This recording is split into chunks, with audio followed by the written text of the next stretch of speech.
So how do you deal with social anxiety? Okay. So the first thing to understand is that social anxiety is a learned response. Okay.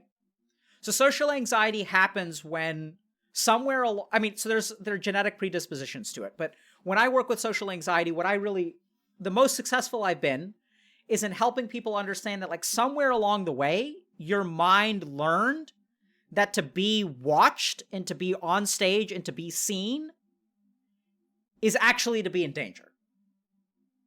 So if we think about what happens in social anxiety, when you're in a room full of people, you have a sympathetic nervous response. You have an adrenaline response. Your mind and your body feel like you're in danger. Okay?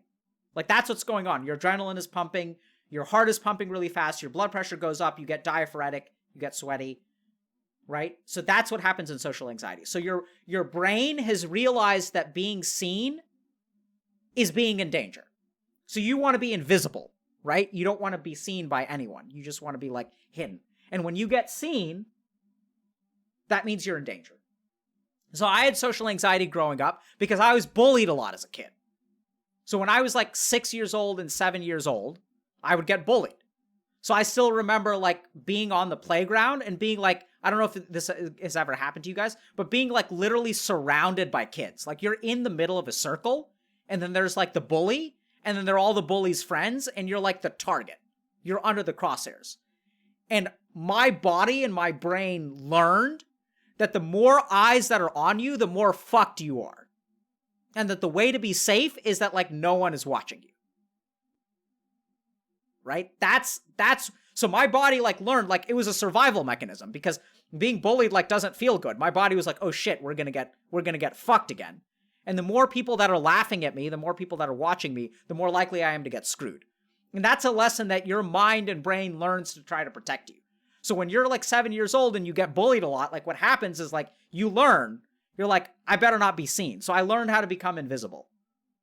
I learned how to crack jokes. I learned how to be self-deprecating. Because when someone's like making fun of you, if you make fun of yourself, you kind of take the bite out of the bully. Like bullies are fucking stupid usually. And they like, if you start making fun of yourself, they don't know what to do.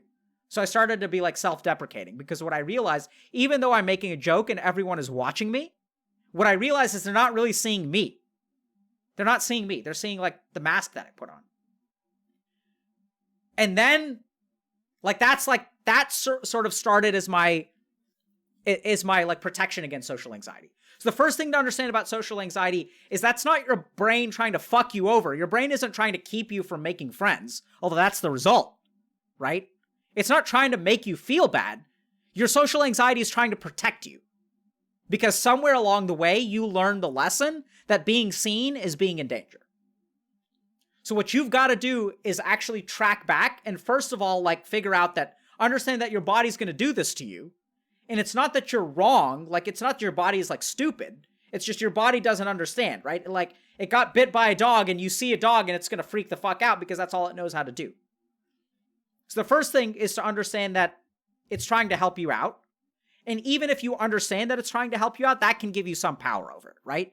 You can start to notice the social anxiety. So cultivating the observing self. Cultivate that part of you that recognizes, oh, this is my social anxiety acting up again. Be prepared for it. Just acknowledge that it's happening. See that it happens. And recognize that there's a part of your brain that's trying to help you out. It's like Leroy fucking Jenkins. Leroy was trying to help. He was like, all right, guys, let's go. Leroy, let's charge. Let's down that raid boss. Leroy's fucking everything up, but he's trying to help. He's just helping as best as he can. That's all he knows how to do. Right? So like, that's what your social anxiety is doing. The second thing is to understand that you can shut off. Okay, so the second thing about social anxiety is as your adrenaline system kicks in, it speeds up the rate of your thoughts. So when you have adrenaline going on in your brain, adrenaline flowing through your body, once the danger response gets triggered, then what happens is your brain gets like confused by that and it gets activated. So adrenaline does a couple of things to your thinking. It starts to make you think in black and white because our brain evolved that when we have adrenaline going on, we need to make snap decisions, and those decisions need to be treated not as hypotheticals, but as reality. So when you're experiencing social anxiety, you don't understand the difference between hypothetical and reality. And that's absolutely evolutionary. So like thousands or tens of thousands or millions of years ago when our brain evolved and we saw a tiger or a snake or a lion, like we didn't give a fuck like what the lion was thinking. Like there's no hypothetical. Our adrenaline is designed to make us have snap judgments and assume that danger is real. We start treating hypothetical danger as real danger, right? Our mind doesn't sit there and start thinking about, oh, maybe the lion will attack, maybe it won't attack, maybe I'm actually okay, like maybe it ate recently. Like, let's just stop and think about this calmly. No, that's not the way that adrenaline is designed. Adrenaline is like, that lion's gonna attack us, let's get out of here. We gotta fight or we gotta run. So adrenaline is doing that to your thinking. It is making hypothetical fears feel like reality. And that's what it's designed to do. That's what's happening in your brain. It's happening neuroscientifically. That hypothetical becomes reality. So the second thing you can do is learn how to meditate. Because when you meditate, so if you start to have a social anxiety response, if you engage in a meditative technique, what happens is your mind, you're gonna recruit your vagus nerve and you're gonna recruit your parasympathetic nervous system. So meditation shuts off the adrenaline response.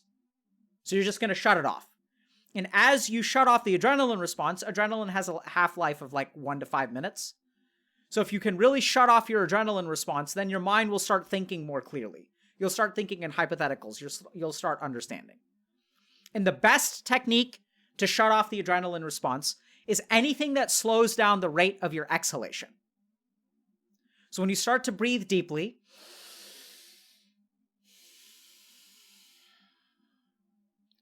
slow down your exhalation. So breathe in for 3 seconds. Do it with me.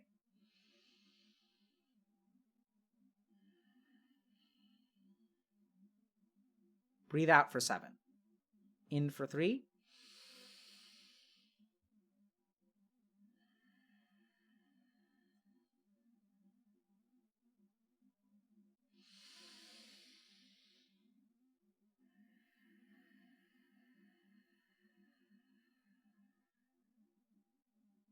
Slow down the exhalation. Right? My adrenaline was spiking because this is like you guys are bombarding me with questions and I can't keep up. It's really disturbing my vata. Good, get dizzy, right? So now slow down. So stop after 3 breaths. The reason that I say focus on exhalation, there are other techniques that work too. But if you're socially anxious, you have to do something that's not going to make you look like a weirdo, right? You have to do something that like you can do in a group of people.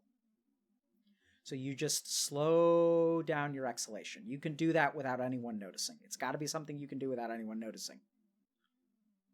And as you slow down your exhalation, as you slow down your breathing, your CO2 level will increase, your O2 level can decrease, and your parasympathetic nervous system will become active. Your vagus nerve will become active.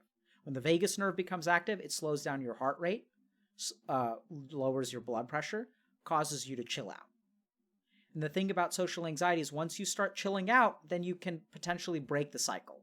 Because social anxiety is a cycle, right? The more anxious you become, the more adrenaline you feel. The more adrenaline you feel, the more your thinking becomes reality. The more your thinking becomes reality, the more you it's not that they could be judging you. It's not that they could think you're an idiot. Everyone does think you're an idiot, right? In social anxiety, your fears become reality. And you've got to break that cycle. And there's a physiologic technique that you can use to break it.